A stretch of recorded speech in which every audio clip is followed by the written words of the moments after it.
Welcome to Following Films, the podcast where we go beyond the screen to bring you conversations with some of the most unique voices in cinema today. I'm your host, Chris Maynard.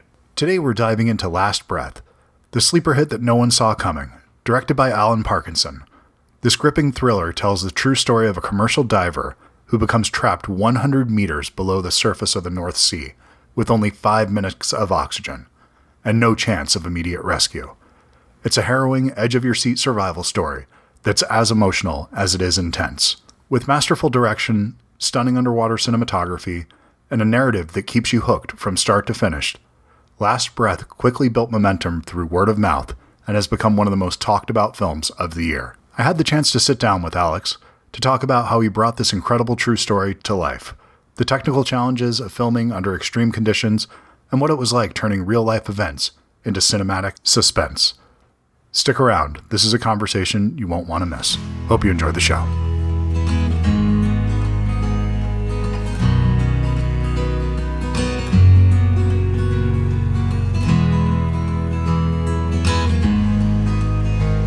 Hi Chris, how are you? I'm good. How are you today, Alex? I'm very well, thank you, very well. Thank you so much for taking the time to do this. I really appreciate it. I had a chance to watch the film last night, and man, I loved it. It was a phenomenal ride going through that. It's probably the most uncomfortable half hour I've had in a movie for a long time. So I'm assuming that was the intention. Yes, yeah. I mean, the intention is for it to be experiential, definitely. Yeah. So you have the feel good at the end of it, essentially. Well, it's sometimes I think the magic trick of this film is that oftentimes, even though this is based on a true story, when you get to that ending, if you have an ending like that, it can feel unearned and it can feel saccharine and overly sweet. And I feel like this ending was absolutely earned in this film. So it is something that you lose sight of where this is going. And it's so easy knowing the story for years now, but still every time I'm able to just completely lose myself with this and forget what's going to happen, which is just a testament to the story as well as the storytelling. Well, thank you so much. Well, it's great that you got that experience from it, because that's what it's all about. It's about giving people that experience and that uplift at the end as well, and also to experience that world as well, which not really many people know about. So it does all those things, hopefully, and that's the kind of the reason I really wanted to make that film. Well, that is a world I will never experience. I have no interest in experiencing it. The idea of not being able to breathe is just absolutely frightening to me. The idea of drowning, of going into space, anything like that, where there's just, I can't take off the mask and breathe of my own free will, is something that just frightens me. So it's the palms get sweaty when I even just think about it, when you see people in these shots. But I did have something very specific to ask, because there's been several documentaries that have turned into features, and it's often a mixed bag. Some of them, turn out really well, like an RKO 281. I love that adaptation of the documentary. But then there's other ones that don't necessarily want to name, that feel like the documentary should have just been left on its own, that it was good enough. There was nothing it was adding. And I feel like you're in conversation with the documentary here to some degree. You are adding elements that you couldn't do in a documentary. So could you talk about that adaptation? Yeah, I think that's a very good way of putting it, actually, in conversation with it, because I see them as companion pieces in a way, because for one, documentaries are great, and obviously I must say that I've been a documentarian for 25 years. Yeah. So, but the thing is that sadly, not many people really actually watch that many documentaries. So part of the reason of turning it into a feature, and what I wanted to, was not only to make it more experiential, but also bring this incredible story to a wider audience, essentially. But the difference between the documentary and the feature is, without stating the obvious, in the documentary, you have people telling you what they're thinking, what happened, what you're looking at, and what's going on, as is tradition in documentary, in that type of documentary. But then in feature, it's making it much more experiential and much more emotionally immersive. So that's why it's a companion piece rather than being something. It wasn't just a remake; it was elevating it in a different way, essentially. And there were elements to it with what I would classify as an extension of truth. I mean, there are a few scenes which I couldn't get into in the documentary, but there's also a few scenes which I wrote and invented, but they were of that world. And because I've lived with this story for 10 years now, I know it Yeah. inside out, and I know all the people very well. I know the story inside out, as I said. So a lot of it was extensions of truth, and it could have happened. So it don't feel far fetched. It's not like an oil rig blowing up or something like that. It was about keeping it in that real world and making it feel believable. And that, because my whole weather vane for the whole thing was to make it authentic and make it feel real. And what I thought was a really interesting juxtaposition was that you're seeing these Hollywood stars. You're seeing Simu and you're seeing Yeah. Woody, but you're seeing it in a feel that feels very real and very visceral. And I think that's a really interesting thing to play with. And I think that's what audiences have responded to. It feels very different from a lot of films. Well, absolutely. And I think the using the word real, every time you said it, you said feels real because it's not. It's a film. And so when you need to see a character's face and they have these masks on and they're underwater, they wouldn't have lights pointed at themselves, I'm assuming, in those No, rigs. no, But you need that to convey, you need to be able to see the faces to get it out. There's things with geography that you need to allow the viewer to see what's going on yeah. and where they are in the world that might not be real, but it feels authentic. And that's if you make something that's actually that like down the middle, narrow, authentic, it ends up feeling false, which is very Mm, strange. But when you're making a film, there's a way that you have to tell that story to make it feel real that's maybe slightly off the mark. And I think that's totally yeah. fine.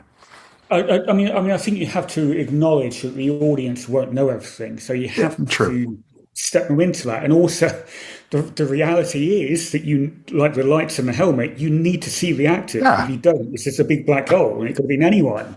So, and also another thing is like with the with when Chris when his umbilical snaps and he's on Hmm. his own.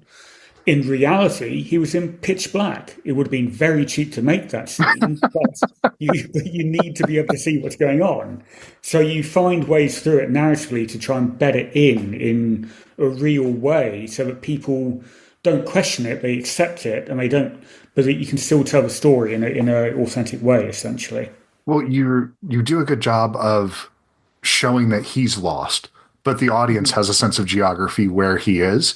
There's a Yeah. moment where he's stepping away when he should be stepping closer and things like that, where every Yes. step he's having to use his hands to guide him, and he doesn't know exactly where he is. So I think you do a good job with that because yeah, you're right. If it's in pitch blackness, it would have been cheap, but I'm not sure how Not so how much effective. patience No. the audience would have with that.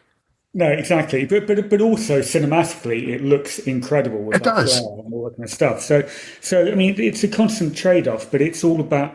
But I think, yeah, you have to treat the audience with intelligence, but also you need to lead them through certain bits so they're not lost. Ho ho, what we were just talking about, but they need to be aware of what's going on. So you have to tell a story, and it's the same with documentary as well. You Sure. need to keep the audience orientated. And you never want the audience questioning or getting lost and going, "Sorry, what was that? Oh, where am I? Who's that?" If you're doing that, you're not doing it correctly. You've got to keep the audience up there and engaged and completely with what's going on. And that's what I do in all forms of media that I do. Well, I think that this is a film that you could almost watch with the sound off and understand what's going on. That you could pick up on the beats. It's important, but there's not as much. There's some technical aspects to it with what causes the disconnect in these things and the storm, and Yeah, But I think you could pick it up through the visual storytelling here. That you could know what was going on, get a good idea of it, which is really yeah, a testament to how I think the way you tell this story is really boiled down to the essentials. There's no fat on this story at all. It feels no. like there's not a frame in here that doesn't need to be in the story. No, and I think that's what's kind of really compelling about it is that it's all on a trajectory from the very beginning to the very end. It's on a trajectory, and I I I think it's a great. I mean, look, I mean, there are many ways of telling stories, but I enjoy that way of telling a story because it propels you through, and you're along for the ride essentially. And I think in terms of being watching it at a home theatre or in the cinema or Yeah. watching it with other people, it's all about that communal experience and feeling something which other people are feeling at the same time. I absolutely. I could not agree with you more. The way that for lack of a better expression, the air gets sucked out of the room for the last 30 minutes of this movie. It's just you can hear a pin drop. The Mm, tension is so high for so long in this thing. You have moments where it comes up and down, but it's yeah. something that it's just building and building. And how much longer can this possibly go on for? And it's almost in real time. I'm not sure how close it is. It actually real time? It's actually in real time, yeah, because I wanted to do that.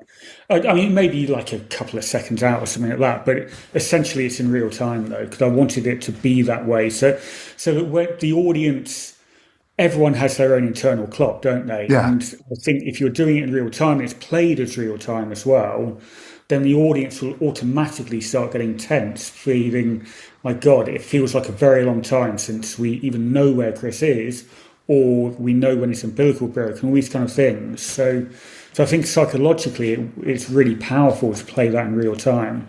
Well, it's you have this very effective device where you'll put up the time of how Mm. much time he's been without air at that point. And for Mhm. me, I see 15 seconds and I'm like, I'm already going up to the surface at this point. I can't breathe. It's done. I don't have the capacity for something like that. And so it's just so beyond understanding that, and there's no reason he should be here.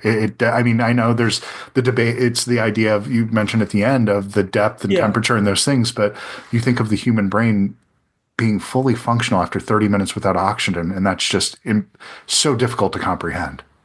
It's completely difficult to comprehend, yeah, but I think it's a complex mix of things. I don't think it's just the physical thing. I think it's Mm, psychological and all these other things which play into it. And that's what's kind of great about the story as well, is that the audience can take what they want from that. I didn't want at the end of it to say it's this or that. For one, no one knows for sure. sure.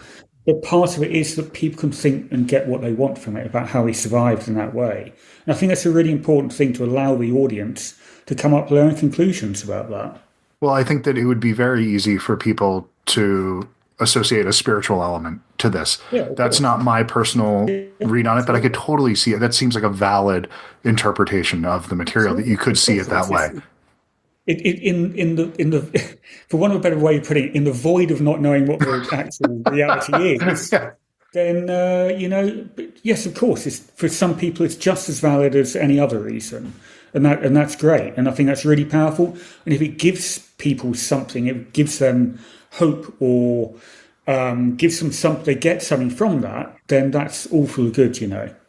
Well, there's even just from a purely scientific, you know, interpretation of it, that Mm. there's a lot of things we don't understand still about Of even course. being on this planet, which is something that's just wonderful to live in, that, Yeah. to say that there's still so much to learn at this point. And because it feels like we're kind of at the end of knowledge in a lot of ways, but really we're truly in our infancy, I think, in so many ways with our I think understanding in of the many ways world. we are, yeah, absolutely, yeah, absolutely, and I think the way that Chris survived with no brain damage is testament to that, without doubt. Yeah, absolutely. And so then you've lived with this story for 10 years, as you were mentioning, and you've done the Mhm. documentary, you've done the feature at this point. Um, Mhm. are you somebody that can get in the ocean at this point and still be comfortable with that? I'm not a huge fan of open water, I have to say. Okay. Although having said that, I did go offshore when I was doing the documentary. I went offshore on the actual boat the accident happened on. I went offshore then for a couple of weeks on and off, Hmm. and yeah, I'm not a huge fan. I mean, I've dived, but also I did my paddy in the Red Sea, but I've got something wrong with my ears, so it's like having an ice pick in my head when I Oh, go down the pressure. So I don't have a great relationship with diving either.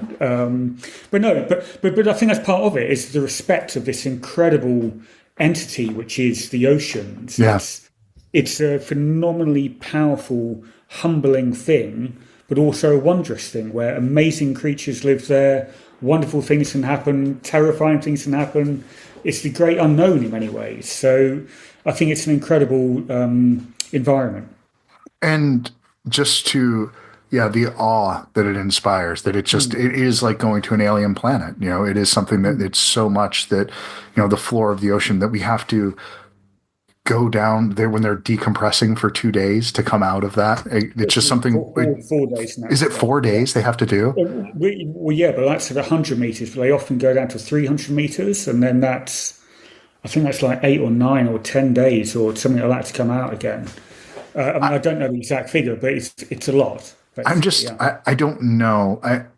I'm just kind of a knuckle dragging idiot in a lot of ways. So the fact that humans were able to figure that out in any way is just I have no idea how we got to that. The people are able to understand the the science behind that and just the experimentation that went into it. And those people that are first ones to come up and to say, yeah, I'll give this a shot. It's like the first person to get in a hot air balloon, the person that was Yeah. crazy enough to do that. It's just that these are people that are really in they're breaking boundaries every day. They do this stuff. Yeah, well, I mean, what I know about the history of it is that there were sort of at the same time as astronauts, there were aquanauts as well. Hmm. So at the same time as the sort of mid to late '60s, there was as much experimentation about going deep and like the bathysphere. I can't remember what the name of it was now, but that went down in the Mariana Trench. That was in the late '50s, I think it Hmm. was, and about how submersibles would work, and then certainly saturation diving, that was all sort of, I think it was started out by the US military. I could be wrong on that. But anyway, but the science of Sounds it right. about the partial pressures and about what gas you could breathe and when things become poisonous. And I mean, how do you work out that breathing a mixture of, what is it, 98% helium and then 2% oxygen is what you need to breathe? And, I Yeah. mean, it's phenomenal stuff, but it's, hopefully very little trial and error went into that. More it was trial, knowing what they were doing, and then securing that. But obviously, in the infancy of the industry, there were a plethora of accidents of things going wrong. But when this accident happened on the North Sea in 2012, by that point, the North Sea is a very, very safe environment through procedure and by what they do, but which is incredible if you think about it, about what the environment they're working in. It is exceptionally dangerous. So it's testament to their professionalism that this is a one-off and a very rare occurrence in this day and age in that area. Yeah, it's pretty remarkable that those guys go down a few days later. That that they're Yeah. just jumping right back in. That it doesn't slow them down. What are you going to do next? Because you've been with this story for so long. Will it be another documentary? Will it be another feature? What are you thinking? Well, I'm currently writing two scripts at the moment. Well, I'm co-writing one script and I'm writing another script for a feature. So I'd like to do another feature, and then after that, sort of think about. I mean, I don't want to stop doing documentaries, so I'm very happy to carry on doing that. But ideally, doing a bit of both, basically. To go back and forth. It's the as long and arduous as it can be to make a feature film, making a documentary, the investment of time is sometimes even years longer that you It spend with can that be. subject. It It can can, be. Yeah. 5, 10 years is not uncommon for people to spend working on a documentary to get everybody together. So, Mm. how do you find a story that just grabs you in that way and says, yeah, I'm going to dedicate I have 80 years on this earth, maybe a little bit more if I'm lucky. That's a pretty Yeah. big swath of that time to put into one project. Yeah. Well, I mean, that's the key thing, though, is that if you when you hear a story, it with me with hearing this story of Last Breath, something clicked to me that's like, Mm, yep, this is the one where I feel right to put the dedication and time into it. And also there's a momentum behind it as well, that once you get other people, and you obviously soundboard it off people all the time. You don't live in a vacuum. You talk to people sure. about it, and then when they get equally as excited about it, only redoubles your effort. You know that you're onto something. But it is that first there's something clicks in me when I've heard a story where I go, yeah, I can see that. I can absolutely see why that would make a great story. So with Chris's story, for example, when I Yeah. first heard it, although I am, as I've talked about, I can't go underwater anyway, really. So, but I'm never going to find myself 100 meters underwater on the bottom Sure. of a sea. We're in the pitch black with no heat, no communication, rapidly running out of gas, and yet I could completely identify with what he was going through. So even though it was such a extraordinary environment and circumstance he was in, there was still the very human and human element and universal truths there, which told me it was going to be a great story, basically. Oh, 100%. I couldn't agree with you more. I think that's what makes it's so easy to project yourself into a situation, not the actual situation, but to say, Mm. I have been in a moment in my life where I could die, where Yeah. this could go the wrong way. We've all Mhm. been in the hospital at some point, or we've been, in a car accident, or something has happened where, Yeah. the roller coaster just felt like it was going to go sideways for a second. And it's Mhm. just, you get that taste of death for a moment, and it's so humbling when you have that. And I think that Mm. there is the one thing that binds all of us together is that this ends eventually. And Yeah. so I think stories like this are very important because we don't really confront that in an honest way in film. A lot of the time we deal with Often. death Yeah. in a glamorous way, but it's never dealt with in a way like this, at least not in a film that's as thrilling as this, that it feels like the stakes are very honest. Yeah, yeah. I mean, that was the key thing about the film for me was about honesty and authenticity and making it feel real as possible. Even though you've got these Hollywood stars in there doing that, and it's a big mechanism of a feature film making it and all that kind of stuff, but it is all about that authenticity and making it feel real for the audience watching it. Well, it absolutely does. As I was saying in the beginning of the call, that this is just something that, 30 minutes I was having struggle breathing. And, I watch a lot of films, and this is one of the most visceral experiences I've had in years. So congratulations. You got something Thank you. truly special here. Thanks so much. Thank you. And Alex, it was great to meet you. And I'm hoping we can chat on the next one because I'm a fan and I'm looking forward to whatever else you got coming down the pike next. Great. Well, it's true. They're both true stories as well. So yes, both the scripts I'm writing. So hopefully soon we'll chat again. I hope so, man. All right. Very Okay. cool. Thanks a lot. Nice to meet you, Pleasure. Alex. Thank you. Cheers. Bye.